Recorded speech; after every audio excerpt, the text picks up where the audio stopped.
Mari kita berdoa terlebih dahulu sebelum mendengarkan firman Tuhan.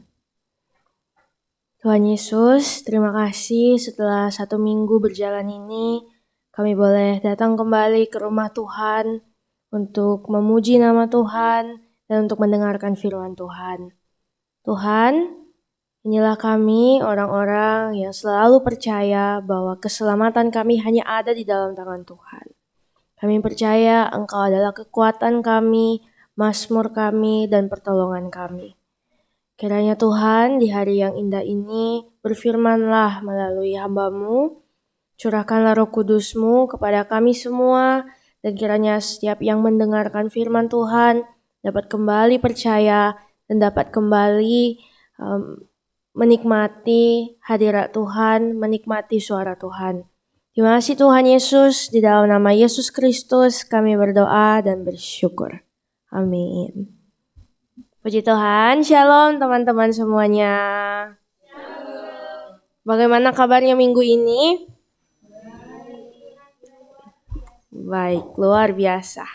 Saat ini sebelum kita akan mendengarkan firman Tuhan, mari kita membuka bersama-sama firman Tuhan yang terdapat dalam Keluaran pasal 16.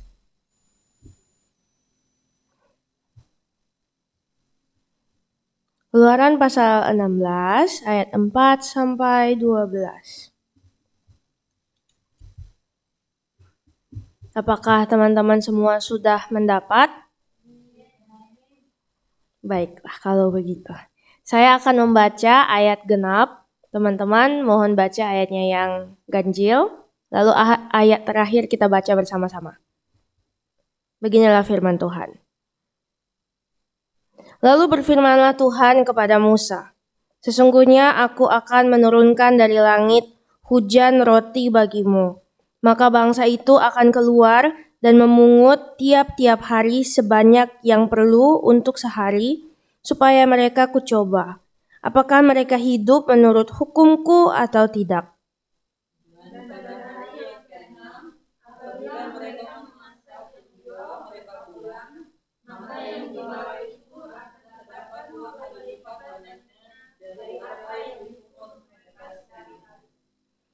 Sesudah itu berkatalah Musa dan Harun kepada seluruh orang Israel, petang ini kamu akan mengetahui bahwa Tuhanlah yang telah membawa kamu keluar dari tanah Mesir.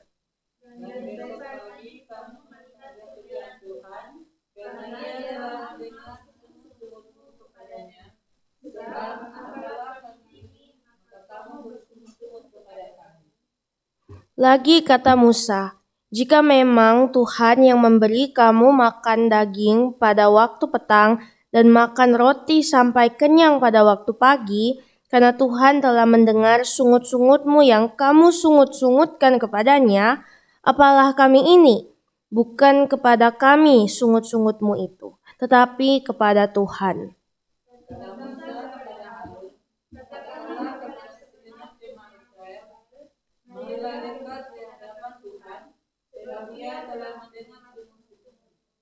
Dan sedang Harun berbicara kepada segenap jemaah Israel, mereka memalingkan mukanya ke arah padang gurun, maka tampaklah kemuliaan Tuhan dalam awan.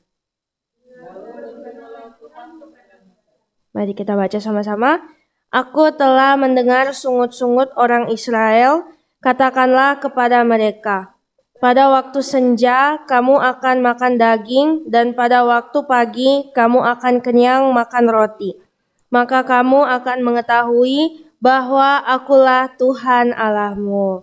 Amin.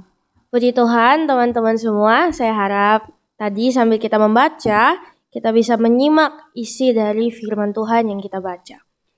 Saat ini sebelum saya mau lanjut, mari kita coba melihat kembali ayat-ayat yang baru kita baca. Menurut teman-teman, apakah kira-kira kata-kata yang beberapa kali diulang-ulang dalam ayat 4 sampai ayat 12 ini? Betul sekali, bersungut-sungut. Nah, dan firman Tuhan hari ini berjudulnya adalah kamu akan melihat kemuliaan Allah.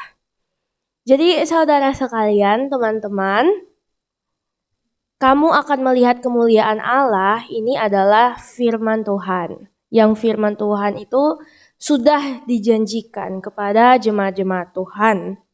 Namun kira-kira apa sih sangkut pautnya dengan persungut-sungutan orang Israel? Kenapa bangsa Israel bersungut-sungut saat itu? Apakah ada teman-teman yang tahu kenapa bersungut-sungut? Karena tidak ada makanan, betul sekali. Ada lagi? Karena tidak tahu bersyukur. Ya, betul sekali teman-teman semua. Tapi sebenarnya ada satu lagi yang menjadi alasan kenapa bangsa Israel bersungut-sungut. Apakah teman-teman tahu alasannya apa? Alasannya adalah karena bangsa Israel kekurangan kepercayaan. Mereka kekurangan iman kepada Tuhan. Jadi sebenarnya kita orang-orang yang percaya kepada Tuhan Yesus, kita harus memiliki faith. Apa itu faith? Nah, hari ini melalui pemberitaan firman Tuhan, kita akan belajar lebih dalam untuk mengerti dan mendalami kata faith atau iman. Dan sebelum itu saya mau mengambil cerita yang sebenarnya pasti teman-teman sudah dengar, tapi tidak apa-apa lagi kalau diceritakan kembali. Cerita ini adalah tentang seorang anak. Dia ini lahir dari satu keluarga yang saudaranya itu ada 9. Jadi di sini kan teman-teman ada yang kayak kamu ya, kayak Iska, iya betul. Jadi seorang anak ini dia lahir dari 9 bersaudara. Dan ayahnya meninggal dunia. Ayahnya yang sebagai tulang punggung keluarga meninggal dunia. Kenapa dia meninggal dunia? Ya, karena pada saat itu memang adalah masa-masa sukar. Saat-saat sebelum perang pada tahun 1800-an. Dan oleh karena ayah yang sebagai tulang punggung keluarga ini sudah meninggal dunia, ibu janda ini harus menjadi penopang bagi keluarga ini. Tapi karena anaknya ada 9, sehingga keluarga ini sangat kesusahan. Tidak punya uang, dan akhirnya kehidupan mereka itu dililit hutang. Banyak hutang di sana sini. Tapi ternyata tak peduli seberapa susahnya hidup saat itu, sang ibu ini adalah ibu yang percaya kepada Tuhan. Dia selalu beriman, dia selalu punya kerohanian yang baik. Tapi salah satu dari anak ibu ini, dia ini adalah anak yang baik juga. Dia mau membantu orang tuanya. Ibunya tentu saja. Salah satu orang tuanya yang masih hidup. Akan tetapi ketika ibu ini mengajak anak tersebut untuk pergi ke gereja, ayo kita ke gereja. Walaupun memang anak ini adalah pekerja keras, dia tahu bahwa dia harus membantu ibunya membayar hutang-hutang. Dia tahu dia harus membantu adik kakaknya yang juga harus bertahan hidup di tengah kesukaran zaman itu. Jadi dia bekerja begitu keras. Dan dia sangat pekerja keras. Dia juga taat kepada orang tua. Dia seperti anak yang sangat baik dan teladan. Cuma satu hal yang kurang sama dia. Dia adalah seorang anak yang tidak mau ke gereja. Yang gak mau mendengar firman. Ketika mamanya bilang, ayo ke gereja, ke sekolah minggu. Dia tidak mau. Dan singkat cerita juga, anak ini secara pendidikan, dia belajar pendidikan, tapi tidak banyak. Sehingga dia tidak bisa menulis dengan baik, tidak bisa membaca dengan baik. Namun suatu hari, saat dia berumur 17 tahun, dia akhirnya pergi ke kota besar, ke tempat pekerjaan pamannya. Di sana, dia bekerja sebagai seorang di toko sepatu. Nah, di toko sepatu itu akhirnya diberikan kesempatan dari Tuhan untuk mengenal Tuhan lebih dalam lagi. Dan pamannya pada saat itu berkata kepada dia bahwa kamu harus bisa, harus mau ke sekolah minggu dulu kalau mau bekerja di sini. Dan akhirnya dengan terpaksa, dia pergi ke sekolah minggu lah. Dia pergi ke sekolah minggu dengan terpaksa karena harus bekerja, harus punya uang. Dan setelah dia pergi ke sekolah minggu, ada seorang guru sekolah minggu yang begitu sangat sabar, yang begitu sangat mendoakan, menggumuli anak ini. Dan ternyata, puji Tuhan, melalui pamannya, melalui guru sekolah minggu tersebut, anak ini pun benar-benar mau menerima Yesus di dalam hatinya dan benar-benar mau berubah, mau bertobat. Dan gurunya itu, saya lupa gurunya atau pamannya, memberikan kepadanya satu Alkitab. Dan Alkitab itulah yang menjadi pedomannya. Dan suatu hari setelah bertahun-tahun, beberapa tahun kemudian, anak ini menjadi seorang pendeta yang besar. Dia melakukan KKR yang besar yang dihadiri 1.000 orang, 2.000 orang. Dan melalui pendeta ini, anak yang tadinya tidak bisa berbuat apa-apa, Tuhan bekerja, banyak orang diselamatkan melalui dia. Dan dialah Bapak Pendeta D.L. Moody. D.L. Moody. Nah, jadi apa sih sebenarnya yang harus kita tangkap dari cerita ini? Dari cerita seorang anak dari keluarga yang tidak mampu dan akhirnya bisa menjadi seorang pendeta besar yang berdampak bagi banyak orang. Apa sih yang harus kita pelajari dari sini? Sebenarnya tidak berbeda jauh dengan cerita orang Israel yang tadi. Ini sebenarnya tentang iman. Jadi untuk kita beriman, kita harus percaya akan rencana Tuhan. Walaupun awalnya tidak langsung terlihat. Pasti ibu ini tidak langsung melihat bahwa, wah anak saya nanti jadi apa ya? Dia bekerja keras tapi dia gak mau masuk gereja. Jadi apa dia nanti besarnya? Tapi ternyata ibunya dengan tekun mendoakan, pasti mendoakan anak ini. Walaupun memang jalan prosesnya itu tidak mudah. Tapi ternyata ibunya ini tekun untuk mendoakan dia sehingga dia bisa menjadi seorang pendeta besar. Dan ini bisa menunjukkan kita bahwa Tuhan sebenarnya bisa memakai siapa saja. Bahkan anak miskin tanpa pendidikan tinggi pun yang awalnya tidak bisa membaca atau menulis, dia bisa berdampak besar. Jadi saya pernah juga mencari di YouTube cerita tentang seorang pendeta D.L. Moody ini. Nah itu lumayan memberkati saya, dia juga mempunyai beberapa khotbah, beberapa buku, banyak orang juga menulis buku tentang khotbahnya dia dan sangat memberkati. Kalau teman-teman punya waktu bisa lihat lebih dalam dan bisa melihat bagaimana Tuhan bekerja tanpa melihat siapa orang. Lalu yang dalam iman kita juga harus percaya bahwa kesulitan hidup itu tidak membatasi rencana Tuhan. Jadi mungkin saat ini kita merasa susah dalam hidup, itu tidak akan membatasi rencana Tuhan. Namun sayang sekali, orang-orang Israel yang sedang kelaparan, lagi capek berjalan di padang gurun, itu kan kesulitan hidup ya. Tapi mereka berpikir kesulitan hidup itu membatasi rencana Tuhan.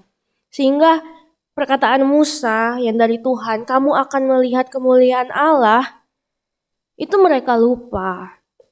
Dan membuat mereka tidak punya kepercayaan. Makanya akhirnya mereka merasa, oh rencana Tuhan itu terbatas. Jadi ya udah saya gak mau percaya. Padahal tidak seperti itu. Lalu setelah itu, kita juga bisa melihat dari seorang guru sekolah minggu yang setia ternyata bisa mengubah dunia. Karena melalui satu orang anak sekolah minggunya yang bernama D.L. Moody ini banyak orang yang diberkati. Termasuk saya juga. Dan pasti banyak orang yang saat itu mendengarkan khotbahnya juga pasti sangat diberkati.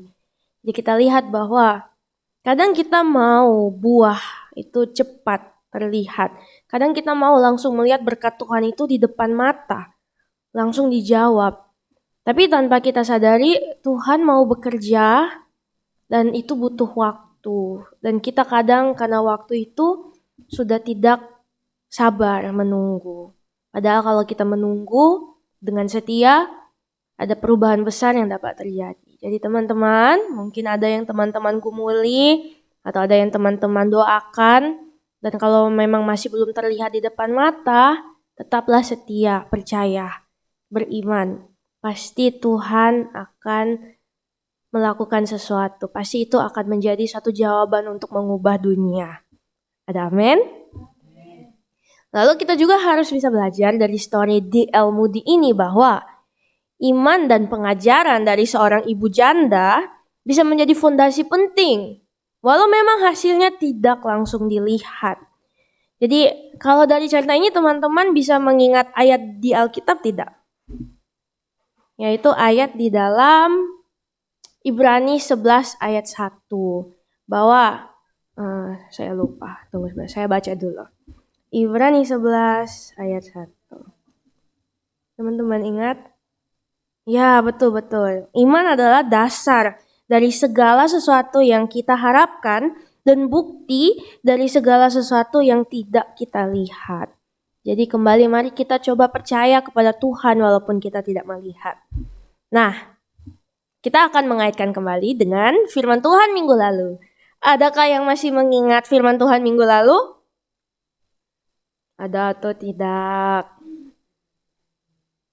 Iya, betul sekali Melki. Wah, Melki hari ini sangat fokus. Tepuk tangan untuk Melki. Iya, betul. Firman Tuhan minggu lalu itu adalah Tuhan adalah kekuatanku, mazmurku, dan keselamatanku. Nah, bagaimana teman-teman seminggu berjalan ini? Apakah Tuhan Yesus benar-benar kekuatan kita? Amin. Apakah kita juga memazmurkan Tuhan Yesus di seminggu berjalan ini? Ya, kalau cerita dari saya mau mencoba untuk menghidupi ini kan. Jadi kalau sudah malam sebelum tidur saya coba nyanyi. Tapi lagunya tidak selesainya nanti pagi. Karena sambil nyanyi saya sudah tidur. Karena capek, tapi ya begitulah. Tetap saya mau berusaha untuk menghidupi firman Tuhan walaupun rumit. Dan kita harus selalu percaya bahwa Tuhan itu keselamatan kita. Baik, selanjutnya kembali lagi di ayat-ayat ini. Minggu lalu kita telah belajar bahwa di ayat 22, seperti yang tadi kita baca di Keluaran pasal 16. Sebelum itu adalah cerita tentang di Mara dan di Elim. Nah, di situ juga bangsa Israel terus-menerus bersungut-sungut. Sungut-sungutnya itu tidak berakhir, benar-benar selalu bersungut-sungut. Di sini mereka bersungut-sungut karena tidak ada air.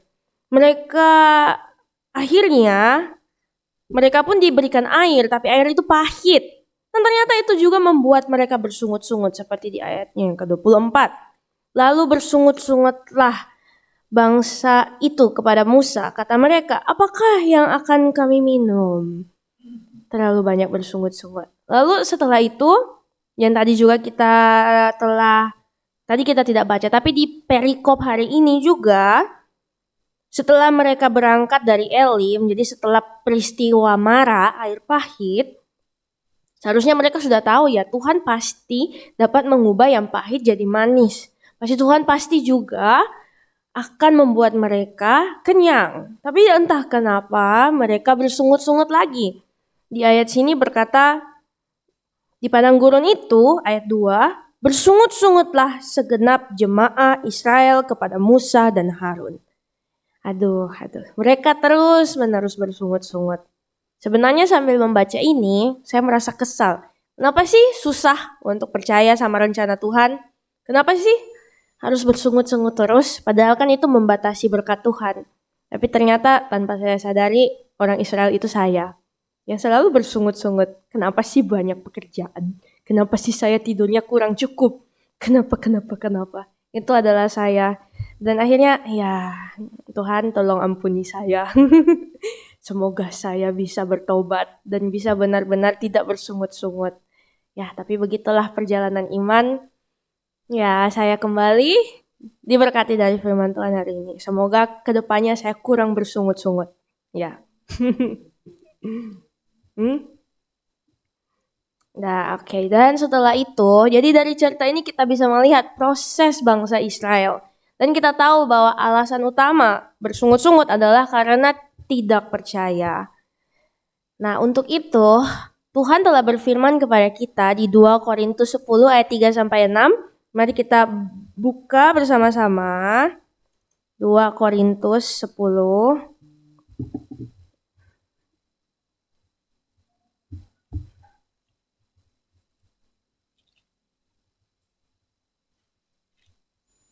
Dua Korintus 10 ayat 3 sampai 6, atau bisa langsung lihat di layar juga sih teman-teman.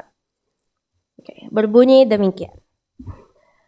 Memang kami masih hidup di dunia, tetapi kami tidak berjuang secara duniawi. Karena senjata kami dalam perjuangan bukanlah senjata duniawi, melainkan senjata yang diperlengkapi dengan kuasa Allah yang sanggup untuk meruntuhkan benteng-benteng.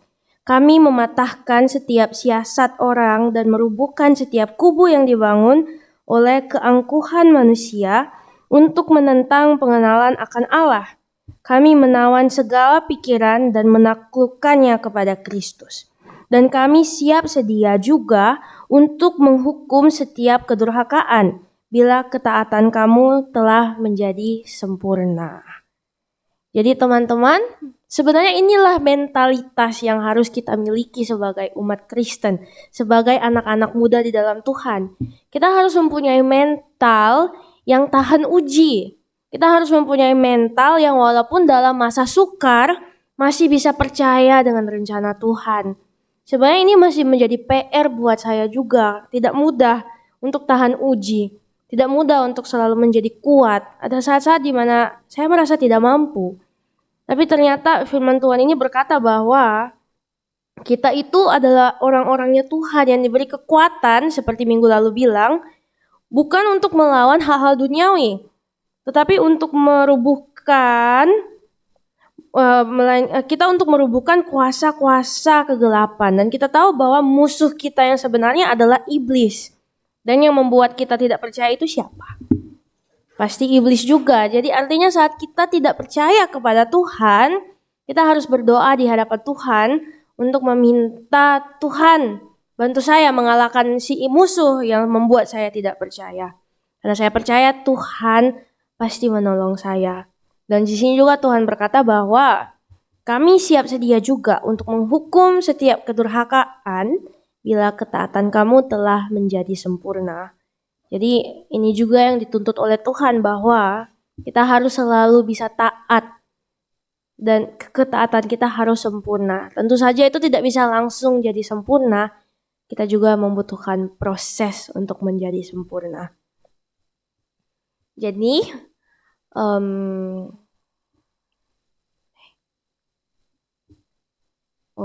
tunggu sebentar.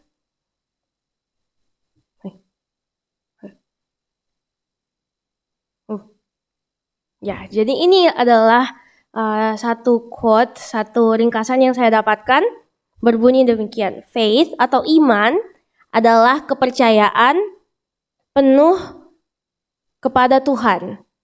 Bahkan ketika kita tidak bisa melihat secara langsung apa yang akan terjadi, saya tidak bisa lihat di situ, saya lihat sini aja. Iman bukan hanya percaya bahwa Tuhan ada, tapi percaya kepada siapa Tuhan itu dan bahwa Dia setia menepati janjinya. Ada amin? Jadi hari ini Tuhan berjanji kepada kita bahwa kamu akan melihat kemuliaan Allah. Dan saya harap ini bisa menjadi core, jadi inti dari kepercayaan kita bahwa suatu saat nanti kita dapat melihat kemuliaan Allah. Untuk itu tetaplah taat dan tetaplah setia kepada Tuhan. Dan kita juga harus menjadi anak-anak muda yang saat kita tidak mengerti kenapa hidup begini, tapi kita bisa berdoa dan berkata, Tuhan, aku gak mengerti semuanya, tapi aku tetap percaya sama Tuhan. Kita harus bisa menjadi orang yang seperti ini. Walaupun kadang yang di depan mata itu kita tidak bisa mengerti. Kadang kita gak bisa mengerti orang-orang di sekitar kita kenapa berpikir seperti itu. Atau tidak mengerti teman kita kenapa begitu jahil. Oh, kok seperti saya ya. Tapi kita juga harus bisa berkata, Tuhan, aku tidak mengerti semuanya. Aku tetap percaya sama Tuhan. Kita harus bisa menjadi orang-orang seperti itu. Oke, dan selanjutnya, inilah ciri-ciri iman sejati. Iman sejati itu adalah percaya kepada Tuhan meskipun keadaan sulit. Baik teman-teman yang ada di STTK Desi yang masih kuliah atau yang lagi berjuang untuk wisuda, walaupun keadaan lagi sulit, tetap percayalah kepada Tuhan. Walaupun memang relasi dengan dosen tidak baik, tetaplah percaya Tuhan. Aku percaya kau sama Tuhan. Aku menyerahkan semua ini kepada Tuhan walaupun aku tidak mengerti. Lalu ciri-ciri mempunyai iman sejati adalah ya taat walaupun tidak sepenuhnya mengerti. Dan nomor 3, bertumbuh melalui tantangan dan ujian. Jadi bertumbuh itu bukan di tempat yang enak. Bertumbuh itu bukan saat kita lagi tidur-tiduran. Atau bertumbuh itu bukan lagi saat happy-happy. Tapi bertumbuh itu butuh tantangan. Bertumbuh itu butuh ujian. Kalau mau bertumbuh, harus mau tantangan. Kalau mau bertumbuh, harus mau ujian. Kalau mau bertumbuh, harus mau sakit dulu. Karena dari situlah kita bisa diuji Tuhan. Sama seperti yang dikatakan dalam firman Tuhan di Ayub, bahwa untuk menjadi emas murni, kamu harus melalui peleburan. Harus melalui api yang panas untuk menjadi murni. Dan begitulah juga dengan kita. Kalau kita mau bertumbuh, hadapilah tantangan. Saya juga lagi sedang melakukan itu. Sebenarnya tidak mudah dengan tanggung jawab yang sangat banyak dari sekolah, entah kenapa begitu banyak. Dan juga kadang saya merasa tidak bisa menyetarakan dengan pelayanan saya di gereja dan waktu saya istirahat. Tapi saya mau mengambil masa-masa sukar ini untuk bertumbuh, untuk menantang diri dan untuk menguji diri saya supaya lebih dekat kepada Tuhan. Pasti Tuhan akan tolong. Dan lalu yang nomor 4, iman itu harus dalam tindakan, bukan hanya kata-kata saja. Ini juga sangat menyentuh hati saya karena apakah saat ini saya hanya sering berbicara saja tapi tidak ada tindakan? Ini menjadi refleksi dari diri saya. Apakah saya benar-benar melakukan firman atau hanya berkata-kata dalam forum saya? Dan setelah saya forum sudah lupa. Nah, jadi saya mau mengecek diri lagi. Apakah firman Tuhan ini benar-benar tindakan saya atau hanya kata-kata saya? Dan untuk menjadi tindakan ini harus datang dalam hati dulu kan? Bukan dari pikiran. Ya, jadi itulah iman sejati teman-teman. Mari kita berjuang untuk memiliki iman sejati. Dan sudah hampir selesai. Jadi beginilah cara kita untuk bisa mengaplikasikan iman dan kepercayaan. Percaya bahwa Tuhan memegang masa depan kita. Bahkan jika hari ini masih belum terasa pasti. Tuhan, saya ke depannya mau kemana? Tahun depan saya mau bagaimana? Apakah hari-hari saya akan terus begini Tuhan? Kadang kita merasa tidak pastikan. Tuhan mau saya jadi apa ke depannya? Apakah saya akan jadi orang yang sukses ke depannya? Atau saya akan menjadi orang yang gagal? Apakah saya akan menjadi orang dihormati atau orang yang bekerja di bawahan? Kadang saya juga sering menggumuli ini, entah kenapa. Mungkin krisis masa-masa kuartal hidup kali ya. Krisis orang-orang yang umur 25-an. Ya, tapi ternyata walaupun hari ini tidak pasti, kalau kita mau beriman, kita harus percaya Tuhan itu memegang masa depan kita, bukan kita. Dan yang kedua, kita harus bisa taat dalam hal-hal kecil sebagai wujud iman kepadanya. Jadi saya juga mau belajar taat dari hal-hal kecil sebagai bentuk iman kepada Tuhan. Dan yang ketiga, jangan menyerah. Ketika iman lagi diuji, artinya Tuhan sedang membentuk kita. Jadi jangan menyerah, karena berarti Tuhan mau kita bertumbuh saat sesuatu sedang rumit dan susah. Nah, ini adalah ayat terakhir untuk menutup firman hari ini. Filipi 4 ayat 6-7, mari kita baca dengan suara yang keras. 1, 2, 3. Janganlah hendaknya kamu khawatir tentang apapun juga, tapi nyatakanlah dalam segala hal keinginanmu kepada Allah dalam doa dan permohonan dengan ucapan syukur. Damai sejahtera Allah yang melampaui segala akal akan memelihara hati dan pikiranmu dalam Kristus Yesus. Demikianlah firman Tuhan. Mari kita berdoa. Tuhan Yesus, terima kasih atas firman-Mu hari ini yang menegur kami dan yang membawa kami untuk bisa taat kepada Tuhan dan untuk bisa tahan uji dan selalu bisa menerima tantangan agar kami dapat bertumbuh. Ingatkanlah kami Tuhan bahwa suatu saat nanti masih ada pengharapan. Ingatkanlah kami Tuhan bahwa suatu saat nanti kami dapat melihat kemuliaan Allah. Bantu kami Tuhan untuk tidak bersungut-sungut seperti bangsa Israel saat mereka ada di Marah atau saat mereka tidak menerima makanan. Bantu kami untuk percaya bahwa Engkau Tuhan yang selalu menyediakan. Engkau bahkan menyediakan manna dari sorga.